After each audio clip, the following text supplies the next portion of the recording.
This is Democracy Now!, democracynow.org. I'm Amy Goodman in New York. Juan Gonzalez is in Chicago. President Trump signed an executive order Monday that would establish specialized National Guard units to be quickly deployed in Washington, D.C. and all 50 states. Under the order, Defense Secretary Pete Hegseth will oversee the National Guard, assisting local law enforcement in, quote, quelling civil disturbances, unquote. The move comes weeks after Trump deployed the National Guard to Washington, where district crime rate was already at its lowest level in decades. Trump's also threatened to send troops to, New York, Baltimore, Chicago, and other cities. This is President Trump.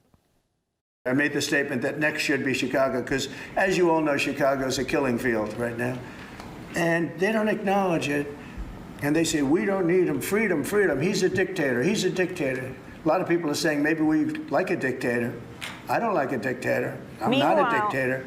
Meanwhile, Democratic Illinois Governor J.B. Pritzker responded to Trump Monday at a news conference surrounded by state and local officials and business and community leaders. Earlier today in the Oval Office, Donald Trump looked at the assembled cameras and asked for me personally to say, Mr. President, can you do us the honor of protecting our city? Instead, I say, Mr. President, do not come to Chicago.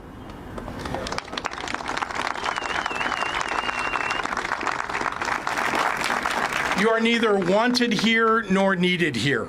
Your remarks about this effort over the last several weeks have betrayed a continuing slip in your mental faculties and are not fit for the auspicious office that you occupy.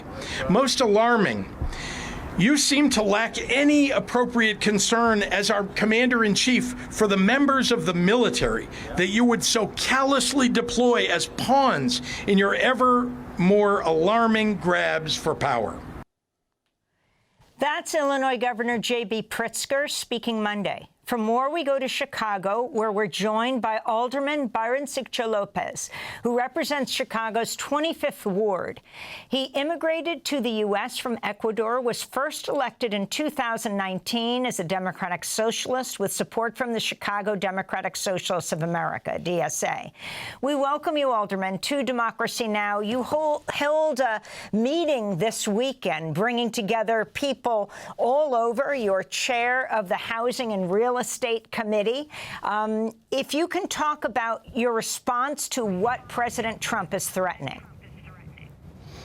No, thank you, and it's an honor to be here with you in this critical time. When Trump talks about many people maybe like a dictator, nobody likes a dictator, and nobody wants to see the normalization of military troops in American cities.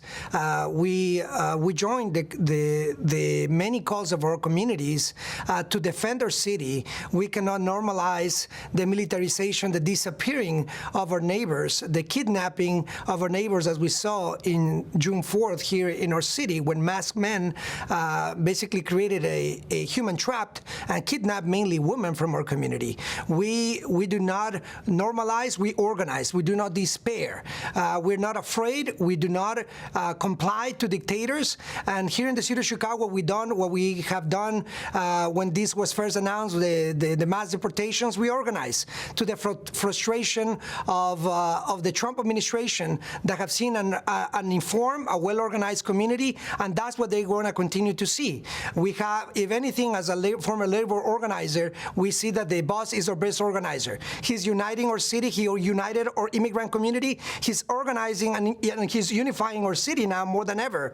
Now we have labor leaders, faith leaders that are ready to make sure that our schools, our churches, our hospitals are safe grounds, as it should be. And we want to make sure that he knows that on Labor Day, as Trump prepares to make this the last Labor Day in our city, we want to make sure that he knows that this is going to be a historic Labor Day. Faith leaders, everybody across the city coming together to defend every neighbor. Not only are Texas legislators now fleeing political violence from the Trump administration, we have many neighbors who have kidnapped families. We still have families, thousands of kids from the first Trump administration that are still unaccounted for. So So here in Chicago, we organize. We're mobilizing labor, faith leaders, community leaders to stand for our city. We're not going to normalize a dictator. We're not going to normalize militarized zones. In a time like this, we stand up and we organize. And Alderman, I wanted to ask you, you represent the 25th Ward, where the community of Pilsen, with the historic Mexican Latino community is centered. What is the condition on the ground right now in terms of raids in Chicago? And in June, there were at least a dozen people arrested by federal immigration agents after they showed up to a routine immigration appointment at an office in the South Loop. What's the situation right now in terms of these raids? Well, we have been one of the first communities that the Trump administration targeted. We had early on one father that was detained after his family have left their kids in school.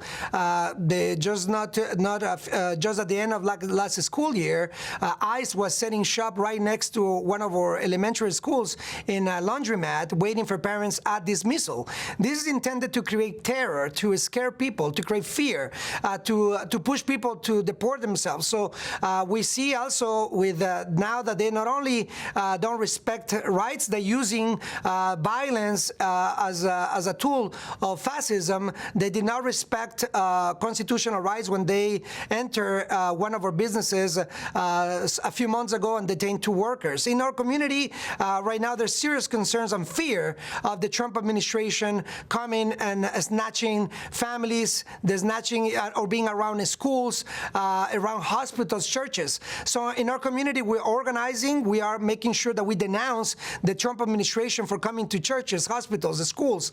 We're preparing. We're working together with all community leaders, as we did when the administration threatened with mass deportations. We organize, and we're organizing with labor leaders to make sure that our labor leaders, elected leaders, faith leaders, our community at the front lines, that we keep our vulnerable communities safe in safe spaces, and that we come heavy with a mass mobilization on Labor Day on September 1st, led by the Chicago Teachers Union and many other leaders, to make sure that the Trump administration will see dignity. Our solidarity to LA, our solidarity to DC, we see what's happening. We need to make sure that there's more coverage of that. We invite all the media to come to Chicago. We are organizing to protect our communities. We are prepared to mobilize, as we did, not only to organize about knowing our rights. It's clear that the Trump administration does not respect our Constitution on our rights. So we're going to make sure that we are organized to protect our people and go in the offense. We need to hold them accountable for the people who are dying in ICE facilities, for the concentration camps illegally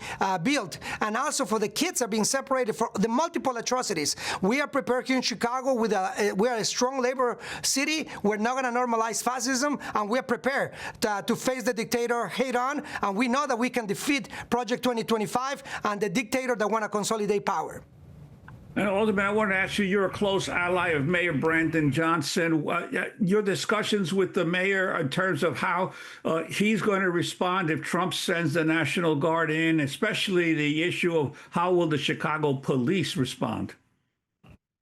Yes, we have been in close communication with Mayor Johnson, just as we did when we launched a huge Know Your Rights campaign to make sure that the mayor knows that it's critical that the city of Chicago stands strong. And he today will be joining us on an announcement to have a major mobilization for Labor Day. We also have talked about the importance of making sure that there's no collaboration between the Chicago Police Department and the Trump administration.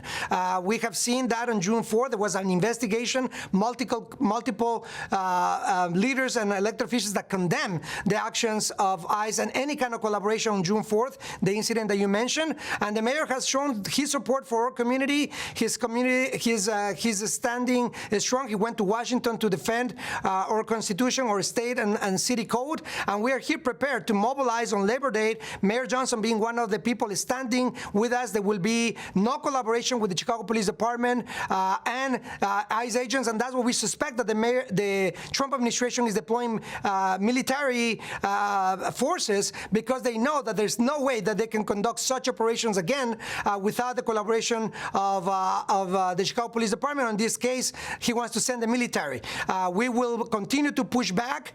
We will continue to make sure that there's no collaboration with Chicago Police Department, but more than anything else, we want to make sure that there's massive mobilization in our city to make sure that we protect each other, protect our neighbors. I'm glad that Mayor Johnson is joining today the launching of the Labor Day movement to protect our city. Chicago is a labor city, is a labor town, and we're going to join LA and DC fighting fascism, and we know that we're going to defeat Project 2025 here in Chicago. We're ready, as my sister Stacey Davis Gates said, for a third attempt to reconstruct and rebuild our country. Americans are courageous. Americans will not stand for kings or dictators, and here in Chicago we show, and we will show, the power of the labor movement along with faith leaders and our immigrant communities together. The dictator has unified our city, and we're ready to take on this because we must defeat fascism. Chairman Fred Hampton said it clearly and well. If we did not defeat fascism, fascism will stop every single one of us. So here in Chicago, in the land of Chairman Fred Hampton, in the land of the labor movement, we said to Trump, we're not afraid, we're not going to be intimidated, and we will not comply with a dictator. We're speaking to Alderperson Byron Sigcho-Lopez, speaking to us from Chicago. Thanks for watching Democracy Now! On YouTube. Subscribe to the channel and turn on notifications to make sure you never miss a video. And for more of our audience-supported journalism, go to democracynow.org, where you can download our news app, sign up for our newsletter, subscribe to the daily podcast, and so much more.